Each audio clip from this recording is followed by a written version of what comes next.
To the Indian Ministry of External Affairs addressing a briefing. Let's take a listen in. We look forward to being a voice for all those who are not represented in the Council. As a founding member of the United Nations, India is fully committed to the principles and purposes of the UN Charter. As the world's largest democracy, a major contributor to UN peacekeeping operations, and a strong votary of the rights of developing countries, India will bring its own unique strengths and perspective to the Security Council. We will act as a voice of reason and moderation and a firm believer in respect for international law and peaceful settlement of disputes. In fact, India has all the credentials to serve on the UN Security Council. Our work in the Security Council will be guided by Honorable Prime Minister's call for a reformed multilateralism and the dynamic 5S vision for foreign policy, namely Samman, respect, Samvad, dialogue, Sahyog, cooperation, and Shanti, peace, to create conditions for universal prosperity, Samriddhi. Through this approach, we seek to move towards a new orientation for a reformed multilateral system which can be encapsulated as norms, NORMS. Our External Affairs Minister had already outlined the priorities we have set for ourselves as a member of the UN Security Council. I will briefly reiterate them. Seeking responsible and inclusive solutions, concrete and result-oriented action at the Security Council for an effective response to international terrorism, reformed multilateralism to reflect contemporary realities, a comprehensive approach to peace and security guided by dialogue, mutual respect, commitment to international law, for which we also hope to help streamline UN peacekeeping, and technology with a human touch. The COVID-19 pandemic is perhaps one of the most serious crises this generation has ever faced. We believe that the current crisis offers us new opportunities to seek innovative and inclusive solutions by using multilateralism and international cooperation. It is clear to us that the United Nations and indeed multilateralism itself needs to change to reflect contemporary realities and remain effective and credible.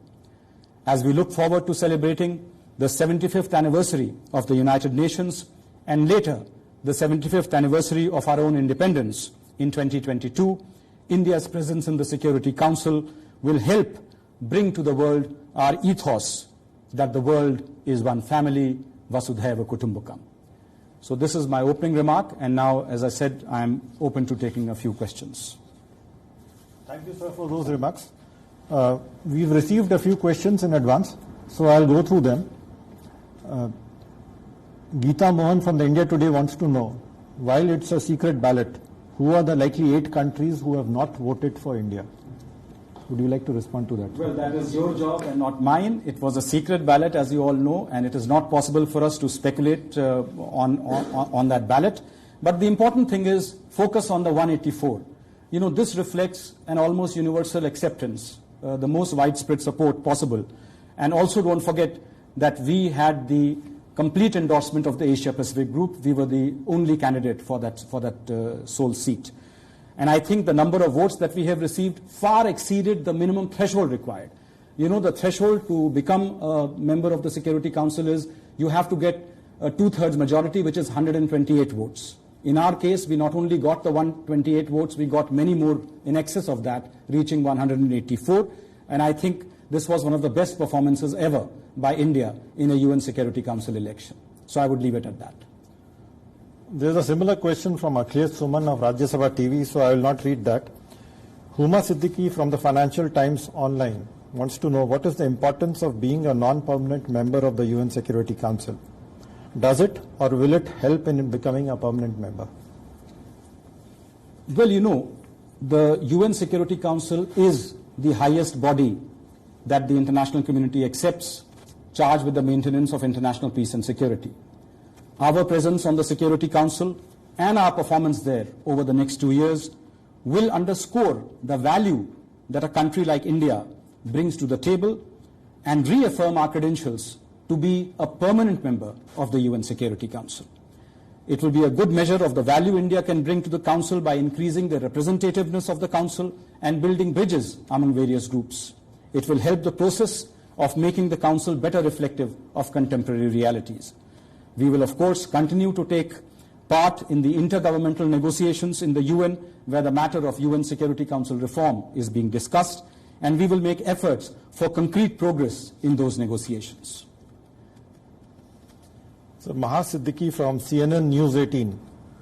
Her question is overwhelming support for India at the UNSC elections, but there are some reports in Pak media that after endorsing India last year in Asia Pacific group, they would not vote for India in the final round. Is that correct? Was there any statement from Pakistan permanent representative, because the ballot is a secret one? And if this were the case, do you believe they have politicized the matter by bringing in bilateral relations in a multilateral platform? Unfortunately, this is the kind of behavior we have now been seeing from Pakistan over the past many months and years. They always rake up bilateral issues in multilateral forum. In fact, they have made it almost as a standard norm for their policy. As far as we are concerned, our foreign policy has a much broader canvas. We have a much wider and global focus. And as a member of the UN Security Council, we will be dealing with all those issues which are under the consideration of the Security Council, in line with the priorities that Honorable External Affairs Minister has already outlined. The next question is from Siddhant Sibbal of WION. How much focus will be cross-border terror for India and passage of the CCIT?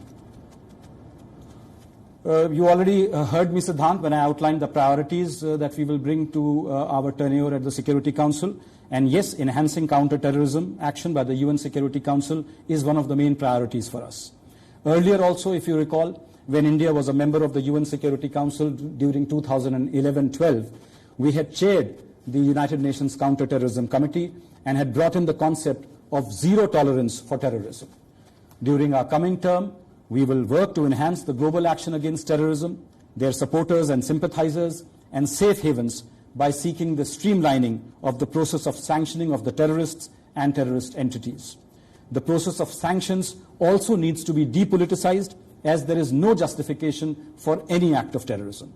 We will also work for the early finalization of the Comprehensive Convention on International Terrorism, which, as you all know, India had proposed way back in 1996. There's another question from Siddhant Sibbal. Is UNSC an archaic body which can't bring a statement to on COVID? Look, COVID-19 is the biggest pandemic, biggest crisis faced by our generation.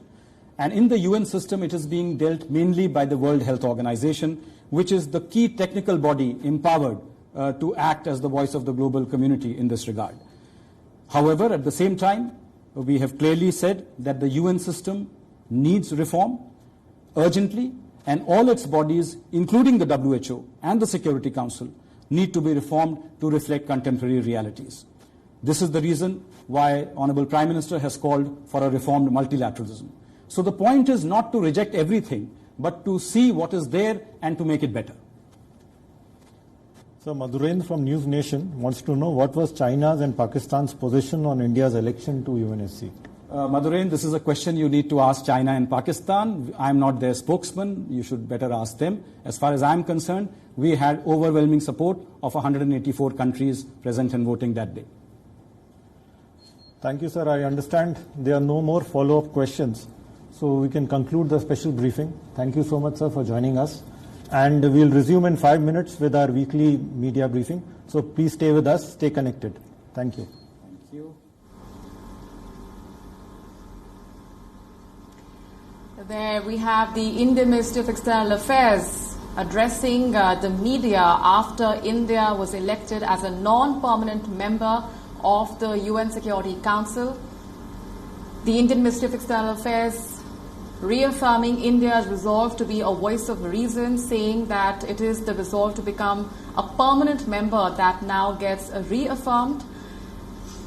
India elected unopposed to the UN Security Council, and in a way this is once again a diplomatic victory for India.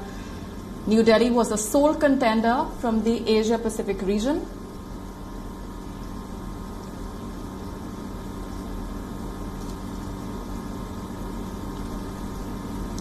and multiple reactions that have been coming in